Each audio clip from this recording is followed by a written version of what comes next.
Baik, bismillahirrahmanirrahim. Perkenalkan, saya Najwa Husnul Hatimah dengan NPM 2400100448.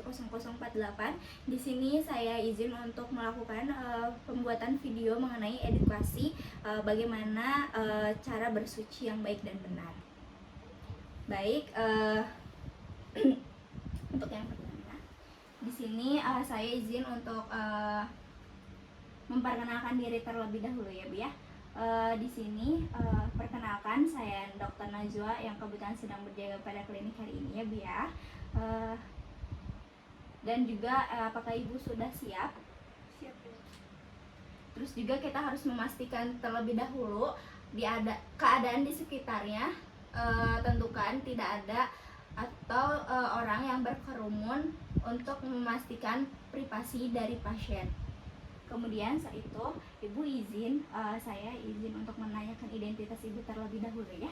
Untuk nama Ibu siapa? Ibu Anggi ya. Ibu Anggi sekarang usianya berapa? 20 tahun. Untuk saya izin konfirmasi mengenai jenis kelamin Ibu, bahwa Ibu betul wanita ya, Bu ya. Untuk alamatnya sekarang di mana, Bu? Di Jalan Kenari. Baik. Apakah di sini Ibu diantar atau ditunggu oleh sanak saudara? Tidak. Baik, Ibu. Mungkin saya di sini kedatangan saya di sini izin untuk melakukan edukasi bagaimana cara bersuci yang baik dan benar dalam posisi Ibu sedang sakit seperti ini dan menggunakan infusan. Apakah Ibu bersedia sebelumnya? Baik, Ibu, jika bersedia mungkin kita langsung saja ya, Bu ya. Yang pertama itu kita pastikan terlebih dahulu pasien jika menggunakan diapersnya itu sebisa mungkin untuk diganti, dan kemudian apabila tidak memungkinkan untuk diganti, tidak jadi masalah atau diperbolehkan karena tetap sah apabila pasien itu dalam keadaan diinfus menggunakan kateter, kemudian terdapat luka ataupun menggunakan NGT. Dan juga di sini juga kita pastikan terlebih dahulu dari badan, pakaian dan juga tempat bersucinya itu dalam keadaan suci. Nah, setelah itu di sini kita pastikan terlebih dahulu bahwa bed atau tempat tidur pasien itu dalam keadaan suci atau tidak terdapat najis, karena apabila tidak memungkinkan untuk kondisi seperti itu, diperbolehkan dalam keadaan terdapat najis. Baik, Ibu. Di sini untuk tata cara bersuci sendiri itu ada kriterianya, ada 4 kriteria ya, Bu ya. Untuk yang pertama itu di sini apabila pasien itu bisa berwudu dan terkena air, itu Ibu bisa melakukan berwudu seperti biasanya. Kemudian apabila Ibu boleh terkena air tapi tidak bisa berwudu, nanti saya akan bantu untuk melakukan wudu dengan baik menggunakan air. Kemudian apabila ada sebagian badan atau sebagian tempat yang tidak bisa terkena air, itu kita bisa menggunakan lap, atau di bagian area situnya itu kita bisa hanya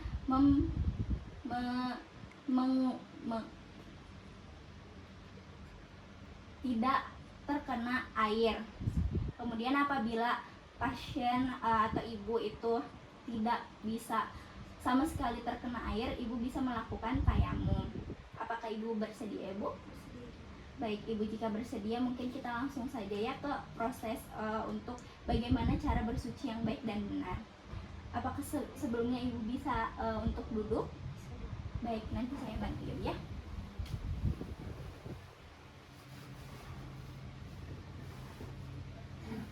Di sini untuk yang pertama kita siapkan terlebih dahulu bak atau ember, dimana ini tuh untuk tempat air yang sudah digunakan oleh pasien untuk berwudu, dan kemudian kita siapkan juga spray untuk membantu mengalirkan air untuk pasien berwudu. Baik Ibu, kita langsung mulai saja ya Bu. Yang pertama kita menggunakan air terlebih dahulu. Baik, untuk yang pertama Ibu bisa cuci tangan terlebih dahulu atau membasuh tangan. Setelah itu Ibu bisa berkumur atau menghirup air itu, tapi ini tuh tidak wajib karena hukumnya sunnah. Kemudian bisa melakukan atau membasuh pada bagian muka. Setelah itu membasuh tangan hingga siku pada kedua sisinya.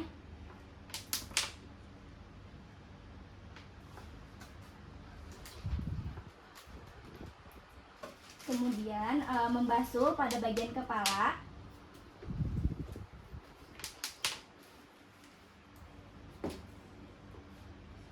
Setelah itu bisa membasuh pada bagian telinga Ibu.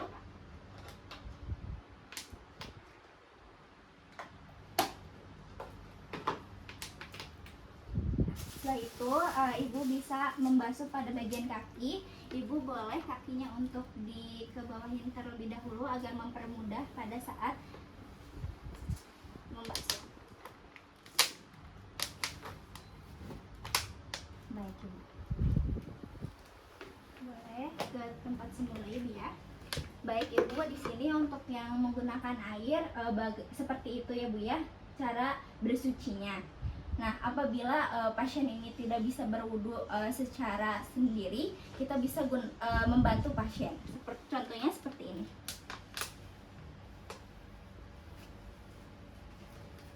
Baik, dan itu tuh dilakukan tata caranya itu sama seperti tadi pasien berwudu secara mandiri.